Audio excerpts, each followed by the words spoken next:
열문화의 비유라는 제목으로 말씀을 전해드리겠습니다. 11절 그들이 이 말씀을 듣고 있을 때에 비유를 더하여 말씀하시니 이는 자기가 예루살렘에 가까이 오셨고 그들은 하나님의 나라가 당장에 나타날 줄로 생각함이더라. 그죠? 네.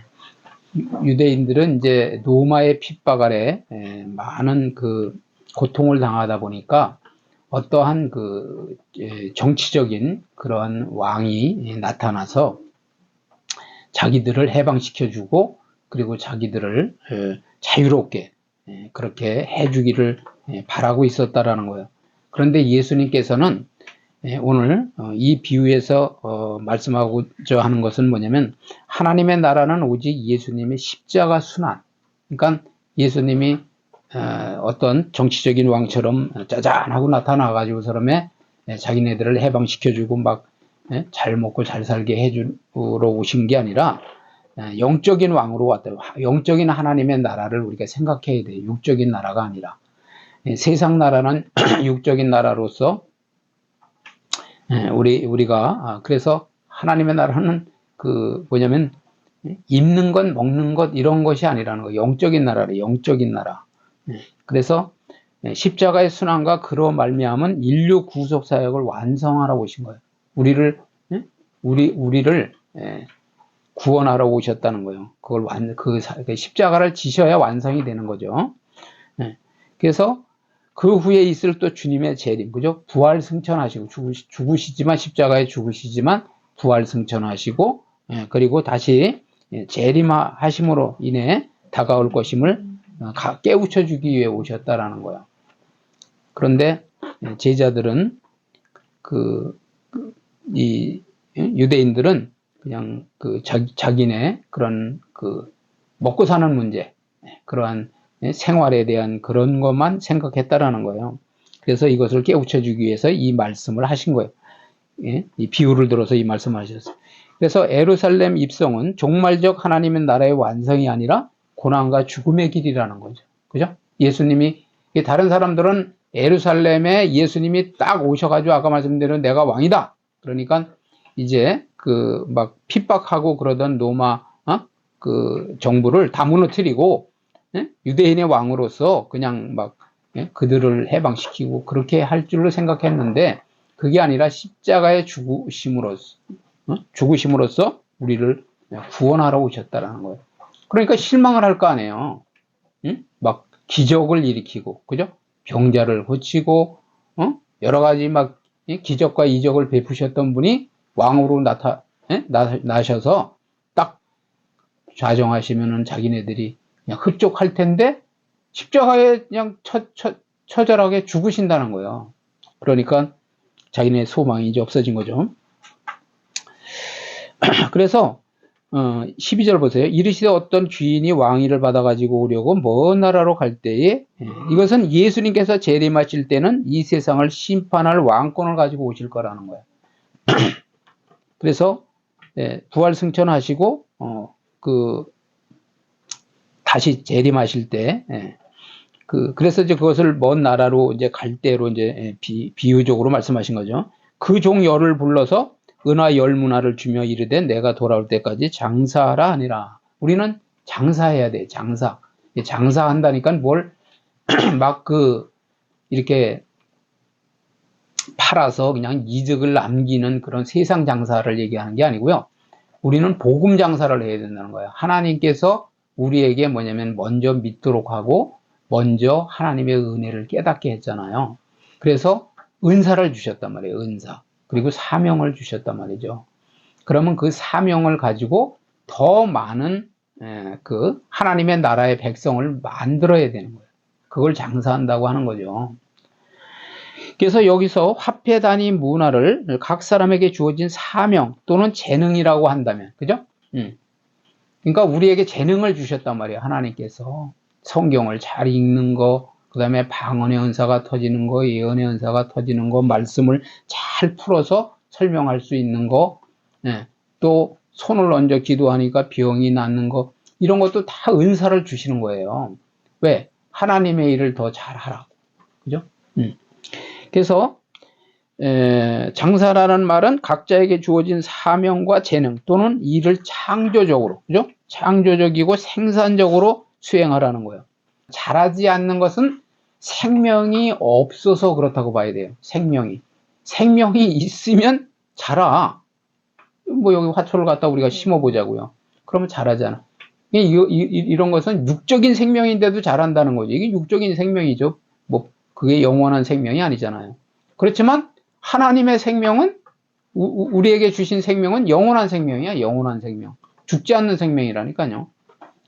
그리고 자라게 돼 있다고. 성장하게 돼 있어요. 믿음이 자라지 않는다는 것은 없는 걸 수도 있어. 믿음이 생명이 없는 걸 수도 있단 말이에요. 그래서 세상에 그리스도를 위한 교회를 세워야 하는 거예요. 하영삼 교회가 탄생한 것은 지교회를 또 세워야 돼. 지교회. 그죠? 뭐 수원의 지교회. 그죠? 이렇게 여기가 이제 본교회라고 하면 지교회를 세워야 되는 거예요. 그래서 서로 연합해서, 그죠? 장소가 머니까 이제 거기에서 서로 말씀을 가지고 연합해서 세워야 하면 모든 국가가 그리스도를 믿고 순종하도록 하라는 거죠. 모든 국가가. 그죠? 14절. 그런데 그 백성이 그를 미워하여 사자를 뒤로 보내어 이르되 우리는 이 사람이 우리의 왕됨을 원하지 아니하나이다 하였더라. 그죠? 네. 왕위를 예를 들어서 지금 비유적으로 말하는 거예요. 왕위를 받으러 갔는데 사신을 몰래 또 보낸 거예요. 보내가지고 우리는 저 사람이 우리 왕 되기를 원치 아니하니까 그 사람을 왕 세우지 말아라. 이렇게 또 이제 공작을 하는 거죠. 그렇게 했다는 거예요. 한다는 거예요. 그래서 이는 유대인들이 예수님을 거부하고, 그죠? 핍박한 사실을 비유한 말씀이라는 거죠. 특히 당시의 유대계 지도자들은 그들의 외적 행위를 비난했단 말이에요. 그죠? 외식 행위를 비난한 거야. 말씀을 잘 지키는 것 같고 잘 아는 것 같은데 실질적으로는 그 말씀대로 살지를 않아요. 그렇기 때문에 이제 뭐냐면 외식한다고 그러잖아요. 외식한다고 하면서 이름만, 성도도 마찬가지요. 하나님이 싫어하는 건 그때만 바리새인이 있는 게 아니라 지금도 바리새인이 있는 거예요. 하영생교회 성도라고 그래. 권사라고 그래. 장로라고 그래. 그런데 보니까 무늬만이야. 무늬만. 이름만이란 말이에요. 그러면 예수님께서 이 바리새인과 같이 여기는 거예요. 그걸 우리가 분명히 깨달아야 된다는 거예요. 그래서 기득권을 위협했단 말이죠. 예수님께서. 외식하니까. 그랬더니 그 예수님을 눈의 가시와도 같은 존재로 여겼다라는 거야. 예수님을. 뿐만 아니라 예수님을 추종했던 유대 군중들도 유대 민족을 로마의 억압에서 해방해 주리라 기대했었다는 거죠. 아까 말씀드렸잖아요. 맨 처음 말씀드릴 때. 그런데 그 소망이 사라진 거예요. 어떤 막 그냥 힘이 있는 그런 지도자로 세워질 줄 알았더니 십자가 지고 죽으신다는 거예요. 그래서 예루살렘으로 가신다는 거야. 그러니까 그 소망이 사라지니까 적극적으로 이제 예수님을 죽음의 자리로 내모는 거예요. 더 거기에 가담했다는 거예요. 그러니까 우리도 신앙생활을 잘못하는 것은 예수님을 십자가에 다시 못 박는 역할을 하고 있다는 거예요. 우리가 그걸 깨달아야 돼요. 나는 내가 언제 예수님을 십자가에 못 박은 그 무리냐. 내가 그런 우리가 쉽게 얘기해서 제된 행동을 해서 다시 예수님의 명예를 더럽히는 것이 그게 예수님을 다시 십자가에 못 박는 거예요. 그러니까 믿음 생활을 똑바로 해야 되겠죠. 그죠? 네. 그래서 15절 보면은 귀인이 왕위를 받아가지고 돌아와서 은화를 준 종들이 각각 어떻게 장사했는지를 알고자 하여 그들을 부르니. 그죠? 네. 귀인이 왕위를 받고 돌아와서 맨 먼저 한 일은 떠날 때 종들에게 나눠주었던 돈을 어떻게 장사해서 이득을 남겼는지. 마찬가지예요. 예수님께서 재림하실 때 우리가 신앙생활에서 여러 가지 은사를 주고, 그러니까 여기 이 돈이 은화가 그러니까 귀인이 주고 간 거잖아. 그러니까 우리의 은사가 아니에요. 응? 내게 아니라고. 내게 아니야. 주의 일을 하라고 주신 거예요. 주신 거 우리에게. 물질을 줘도 하나님이 주의 일에 더 물질을 잘 사용하라고 주신 거고, 재능도 마찬가지고 은사도 마찬가지고 내가 잘나서 은사를 받은 게 아니에요. 그걸 우리가 분명히 깨달아야 돼. 그런데 다시 와서 뭐냐면 그거부터 물으신다잖아요. 얼마를 남겼느냐 이렇게 말씀하시잖아요. 그죠? 그래서 우리는 이 비유에 담긴 종말론적 의미는 마지막 심판날에 모든 사람이 일평생 행한 바, 그죠? 선악간의 행위대로 심판하시는 거예요. 우리가 이 세상에 악한 짓을 하고 그러는 사람이 벌을 안 받는 것 같기도 해요. 그렇지만 절대 그렇지 않다는 거예요. 우리 믿음의 사람이 확신을 가지고 기쁨으로 살아갈 수 있는 것이 뭐냐면 결국은 뭐냐면 선악간에 행한 대로 심판하시는 거예요. 하나님은 마지막 때 그때까지 보류한 거니까 보류. 그걸 우리가 분명히 깨달아야 돼. 그래서 분명한 심판이 있어요. 그걸 깨달아야 돼. 그게 신앙생활이란 말이죠. 그렇지 않으면 그 영적인 눈이 열리지 않은 사람들은 그냥 막 사는 거예요. 뭐 교회 다니는 사람이나 예수님 잘 믿는 사람이나 안 믿는 사람이나 자기가 보기에는 차이가 없어요. 그렇기 때문에 그냥 막 사는 거예요. 근데 절대 그렇지 않아. 우리가 세상의 삶을 보더라도 죄를 지으면은 죄값을 받잖아요. 그죠?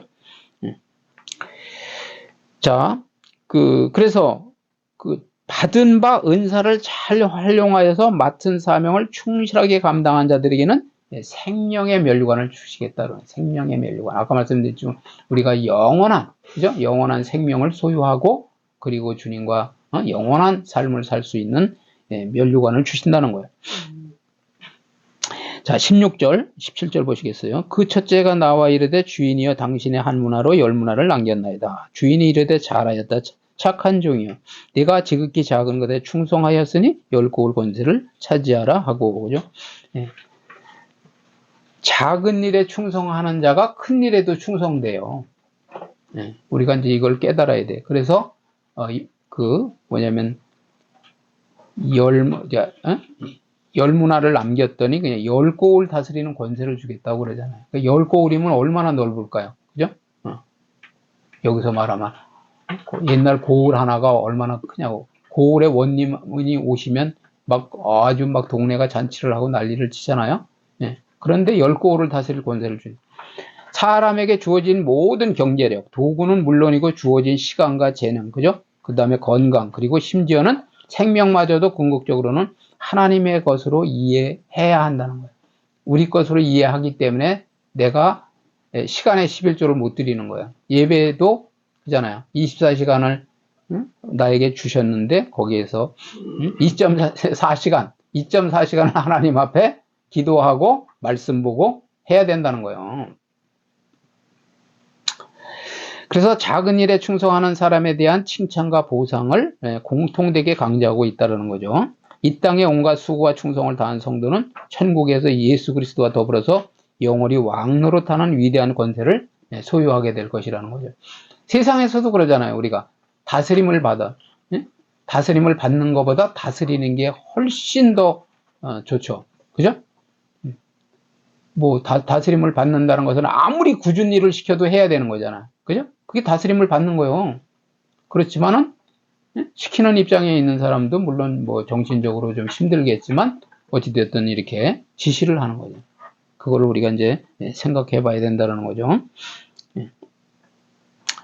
그래서, 심은 대로 거두는 거. 이게 만고불변의 진리예요. 심는 대로 거두는 게. 물질도 하나님 앞에 심으면 물질이 들어와. 물질의 풍족함을 여러분들이 진짜 체험할 수 있어요. 이걸 그냥 지나가는 말로 듣지 마시고 정말 내가 어려움이 있거든, 물질의 어려움이 있거든 하나님 앞에 계속 심어보세요. 농사 짓는 것도 그러잖아요. 이 벼 한 포기를 심어 놓잖아요. 그럼 거기서 얼마나 많은 알이 생기냐는 거예요. 우리가 고구마 한 줄기를 심잖아, 그죠? 그럼 거기서 고구마가 몇 개가 달려요. 똑같아. 여러분들이 하나님 앞에 그렇게 물질도 그렇게 심어야 돼. 기도를 심어야 영역이 나타나는 거예요. 진리를 깨달을 수 있어요. 그래서 18절 보시면 그 둘째가 와서 이르되 주인이여 당신의 한 문화로 5문화를 만들었나이다. 모든 그릇이 여기서 보면은 모든 그릇이 똑같이 쓸모 있는 것이지만, 그죠? 우리 성도들이 다 똑같이 생긴 것 같지만은 믿음의 분량이 다 틀리다는 거예요. 믿음의 크기가 다 틀려. 그죠? 그래서 그릇이 똑같아 보이지만 그릇이 큰 그릇이 있고 작은 그릇이 있다는 거예요. 여러분들이 믿음이 커야 돼요. 큰 믿음을 가져야 된다니까. 그리고 축복의 그릇도 큰 걸 준비해야 하나님이 그 그릇에 담아준다니까. 내 그릇이 요만해. 종재기만 하단 말이에요. 그러면 하나님이 복을 담아주려도 뭐 그릇이 있어야 담아줄 거 아니냐고요. 내 그릇을 키워야 돼. 내 입을 크게 열라. 그러잖아요. 우리의 믿음의 그릇을 키워야 된다는 거예요. 그래서 그릇이 똑같지 않은 것처럼 뭐냐면 등급에 따라서 영광의 등급이 있다는 거예요. 영광의 등급. 그러니까 우리가 이 내세에서는 등급이 있어요. 다스리는 반열, 그리고 다스림을 받는 반열이 있고 순교자의 반열이 틀려요. 순교자, 그죠? 주님을 위해서 목숨을 바친 그런 순교자의 반열이 틀리단 말이에요. 20절 보세요. 또 한 사람이 와서 이르되 주인이여 보소서 당신의 한 문화가 여기 있나이다. 내가 수건으로 싸두었나이다. 이는 당신의 엄한 사람인 것을 내가 무서워함이라. 당신은 두지 않은 것을 취하고 심지 않은 것을 거두나이다. 그는 주인을 엄한 사람으로 단정하고 까다롭고 무서운 사람으로만 생각했기 때문이라는 거예요. 우리가 하나님을 섬기면서 하나님을 믿고 따르면서 하나님을 무서운 하나님으로만 여기면 안 돼요. 그렇다고 또 하나님은 그냥 어떤 공의가 없는 하나님으로 여겨도 안 돼요. 중요한 거는 뭐냐면 아니 자식이 부모를 만날 때 계속 무서워하기만 해봐. 그러면 아버지 앞에 오지도 않죠? 그죠? 아버지에게 뭘 부탁도 안 해. 도망 다닌다니까 아버지가 이 방 가면 저 방으로 가고. 그럼 되겠냐고. 그죠? 우리가 하나님을 섬기는 것도 그렇다는 거예요. 하나님을 정말 사랑의 하나님. 그죠? 그런데 하나님은 공의 하나님이야. 내가 복받을 짓을 하면 틀림없이 복을 준다는 거예요. 하나님은 시건하지 않으신다니까. 그죠? 그러니까 하나님이 좋으신 하나님이죠. 내가 잘하면 되니까. 그죠? 그런데 여기 이 종은 뭐냐면은, 무서운 하나님을 그냥 까다롭고, 그죠? 까다롭고 엄한 하나님으로만 생각했기 때문에 이걸 만약에 가지고, 다 없애버렸다. 그러면은 그냥 큰 혼이 날 것 같으니까 막 엄청 혼이 날 것 같으니까 그냥 수건에 싸서 묻어뒀다고 그러잖아요. 우리도 마찬가지예요. 자신감이 없다는 거, 확신이 없고 자신감이 없다는 건 믿음 생활하면서 확신이 없다는 것은 그만한 하나님의 섭리를 체험해보지 못한 거야. 그러니까 뭐든지 자신이 없는 거예요. 응? 네, 여러분들이 뭐냐면 자신감을 가져야 돼요. 확신을 가져야 된대. 믿음의 확신을 가져야 돼요. 그래서 이 사람은 뭐냐면은 까다롭고 무서운 사람으로만 생각했기 때문에 가급적이면 주인의 일을 방관하는 입장에 서려야 하는 거야. 수수방관한 거예요, 그냥. 아유, 능력이 하나님이니까 그냥 알아서 하겠지, 주인이 알아서 하겠죠. 나는 괜히 이거 했다가 더, 잘못돼가지고 혼나지 않아야 되겠다. 믿음 생활도 그렇게 할 수 있어요. 그렇게 하면 안 된다는 거예요. 따라서 자발적으로 최선의 노력을 기울일 마음을 애초부터 갖지 않았다라는 거죠. 하나님은 뭐냐면은 결과를 중요시하는 게 아니라 결과도 중요시 하시지만 결과보다는 과정을 중요하시는 거예요. 과정. 적은 일에도 충성했느냐, 최선을 다했느냐, 이게 중요한 거예요. 응? 여러분들이 정말 기도를 잘못하더라도 하다 보면 이제 내가 뭘 잘못하는 거구나 하는 것을 하나님께서 깨닫게 해 주신다는 거예요. 그죠? 그래서 주인이 심지 않은 것을 거둔다고 생각했다라는 거죠.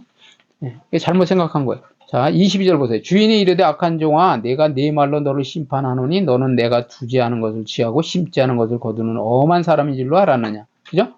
그러면 어찌하여 내 돈을 은행에 맡기지 아니하였느냐. 그리하였으면 내가 와서 그 이자와 함께 그 돈을 찾았으리라 하고. 그죠? 예. 그러면 자기가 그것을 막 사업을 하다가 예를 들어서 없애버리거나 예? 더 망할 것 같았으면 차라리 은행에 맡겼으면 이자는 받을 거 아니냐는 거죠. 근데 왜 은행에도 맡기지 않았냐 이런 말씀하시는 거예요. 응? 왜 내 돈을 은행에 맡기지 아니하느냐 이러잖아요. 그래서 예수님을 어떤 분으로 우리가 생각하느냐, 그죠? 신앙생활하면서 하나님을 바로 알고 바로 믿어야 된다고 하는 것이 하나님을 바로 알아야 돼요. 그죠? 이 사람은 잘못 알았다는 거죠. 그래서 우리는 예수님을 어떤 분으로 생각하느냐, 혹은 하나님을 어떤 분으로 여기느냐고 하는 문제는 인생의 결말을 좌우하는 근본적 물음이라는 거죠. 하나님을 바로 알아야 돼요. 그래서 하나님은 여러분들 이렇게 생각하셔야 돼요. 하나님은 틀림없이 그 언약, 우리와 언약을 하셨단 말이에요. 그 말씀대로만 내가 생명을 걸면 틀림없이 거기에 대한 보상을 주시는 분이다. 보상. 응?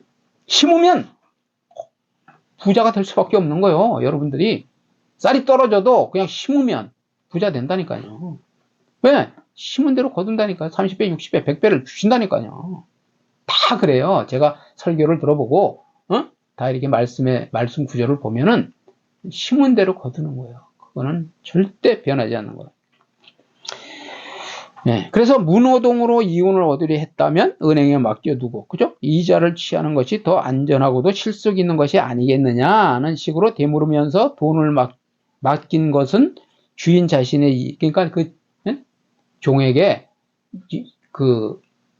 여러분들에게 은사를 준 것은 주인을 위한 게 라기보다 뭐냐면 여러분들이 그 은사로 인해서 더 하나님의 일을 함으로써 상을 주시려 함이라는 거예요. 상을 여러분에게.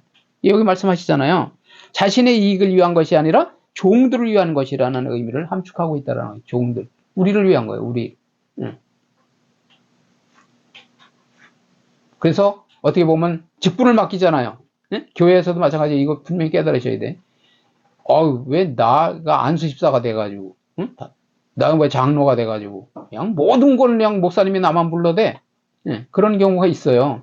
그런데 그만한 뭐냐면, 그릇으로서 축복을 받도록 하는 거예요. 상급을 받도록 하는 거라니까요. 하나님의 일에는, 역사에는 쓰임 받는 게 축복이요. 축복 받는 게, 여러분들 쓰임을 못 받고 있다는 것은 그만큼 뭐냐면 그릇으로 말하면은 나무 그릇이요. 한 번 쓰고 버리는 그릇이 되는 거예요. 금그릇이 돼야 된다니까. 금그릇, 은그릇. 최소한도 동그릇은 돼야 돼. 구리그릇. 그래서 24절 보세요. 곁에 섰는 자들에게 이르되 그 한 문화를 빼앗아 10문화 있는 자에게 주라. 그죠? 그들이 이르되 주여 그에게 이미 10문화가 있나이다. 빼앗으래요. 빼앗아. 한 문화 있는 것까지도 빼앗으래요. 받은 바 재능을 최대한 발휘하지 않고 고의로 사장시켜버리는 자는 있는 것마저도 모두 빼앗겨 살 가치조차도 없는 존재로 전력하고 만드는 사실을 나타내 보이려는 것이라는 거죠. 그죠? 우리가 이 세상에 태어날 때는 다 뭐냐면 하나님께서 어떤 특별한 계획이 있어서 뜻이 있어서 태어나게 하신 거예요. 근데 여러분들이 그 재능을 최대한 발휘하고 나에게 특별한 재능이 있다니까 다른 사람이 흉내낼 수 없는 그런 재능이 있어요. 그 재능을 10분 발휘해서 하나님이 나를 이 땅에 태어나게 한 목적대로 창조한 그 목적대로 내가 살아야 돼. 살을 때 하나님이 그 재능을 사용하셔서 빛나는 그러한 삶을 살게 하신단 말이죠. 그러나 그것을 사장시켜버리니까 결국은 뭐냐면 있으나마나한 존재로. 그죠? 그리고 살 가치조차 없는. 그죠? 이 세상에 존재의 목적이 없는 거예요. 존재의 목적. 그 사람은 사람답게 살아야 되는데 없는 게 나은 것 같은 사람이 돼서 되겠냐는 거예요. 그 말씀 하시는 거라니까요. 그래서 그러나 우리가 은사를 가지고 잘 선행하는 사람은 더 많은 은사를 주신다. 그래서 있는 자는 더 받겠고 없는 자는 시원찮은 삶을 사는 사람은 있는 것까지도 빼앗기는 거예요. 여기 오늘 이 말 24절에 있는 사람 같이 곁에 섰는 자들에게 이르되 그 한 문화, 그죠? 수건에 싸서 묻어두고 나에게 그런 재능을 주셨는데도 의기소침해가지고 남을 원망하고 불평하고, 그죠? 그리고 세상을 한탄하고, 그죠? 사회를 한탄하고 부모를 한탄하고, 예? 나한테 부모가 물려준 게 없어서 가르친 게 없어서. 아니에요. 초등학교만 나와서도 국회의원을 하고, 얼마나 나라 일을 잘하는 사람도 있고, 그죠? 성경에 많은 인물들도 그렇게 많은, 그래서 뭐냐면 무능한 자를 들어서 하나님이 사용하실 때 역사가 나타나는. 그래서 배운 자, 있는 자, 잘났다고 하는 자를 부끄럽게 하신다고 그러잖아요. 그걸 우리가 믿어야 돼. 무능하지만, 그죠? 하나님의 능력을 덧입고 하나님께 간구하고, 하나님의 뜻대로 살라고 발버둥 칠 때, 하나님께서 거기서 능력을 부어주실 때, 결국 하나님의 영광을 받으신다는 거죠. 자, 26절 보세요. 주인이 이르되 내가 너희에게 말하노니 무릇 있는 자는 받겠고 없는 자는 그 있는 것도 빼앗기리라. 그죠? 그리고 내가 왕됨을 원하지 아니하던 저 원수들을 이리로 끌어다가 내 앞에서 죽이라. 죽이라고 하잖아요. 죽이라고. 그래서 이 땅에서 삶이 얼마나 소중한가를 알려준다라는 거예요. 이 땅에서 주어진 삶이 아무리 힘들고 고통스럽다고 할지라도 이것은 두 번 다시 주어지지 않는 일회성의 삶이라는 거죠. 우리는 두 번 사는 게 아니에요. 뭐 전생이 있다. 그거 거짓말이에요. 우리는 현재의 삶과 내세만 있을 뿐이야. 내세가 있는데 결국은 이 땅에서 한 번 그 일회성이라고 하잖아요. 일회성의 삶이기 때문에 다시 다른 기회가 없어요. 부자와 나사로 비유를 말씀드렸지만은 부자는 그냥 잘 먹고 잘 살면서 그냥 영적인 거에는 전혀 관심도 갖지 않고 그 거지가 그렇게 고통당할 때 도와주지도 않고 그러다가 나중에 가서 이제 그 불꽃 가운데서 그냥 너무 막 그 고통스러우니까 후회하는데 기회가 없어요. 우리도 그걸 알아야 된다고. 그래서 예수 그리스도를, 그죠? 예수 그리스도께서 자기들을 다스리지 못하게 하는 자들은 반드시 그리스도의 진노로 멸망당하게 될 것이라는 걸 우리가 깨달아야 돼. 여기 말씀하잖아요. 내가 여기 27절 그리고 내가 왕됨을 원하지 아니하던 저 원수들, 그죠? 그러니까 우리의 주인이 누구냐는 거예요. 우리의 주인이. 나의 주인이 누군가를 분명히 깨달아 봐야 돼. 그러면 내가 주인이기 때문에 내 마음대로 사는 거잖아요. 그죠? 예수님이 우리의 주인이라 하면 예수님의 말씀 따라서 순종하며 산다라는 거죠. 그래서 에베소서 2장 아주 이 말씀은 우리가 꼭 깨달아야 될 말씀이에요. 에베소서 2장 3절 크게 함께 읽어보시겠습니다. 전에는 우리도 다 그 가운데서 우리 육체의 욕심을 따라 지내며 육체와 마음에 원하는 것을 하여 다른 이들과 같이 본질상 진노의 자녀였더니, 그죠? 진노의 자녀였다는 거예요, 우리가. 그래서 멸망의 자식이었다니까요. 그런데 긍휼이 풍성한 하나님께서 우리를, 예수 그리스도를 보내주셔서 우리의 죄를 대속하시고 우리를 하나님의 자녀 삼아 주신 거예요.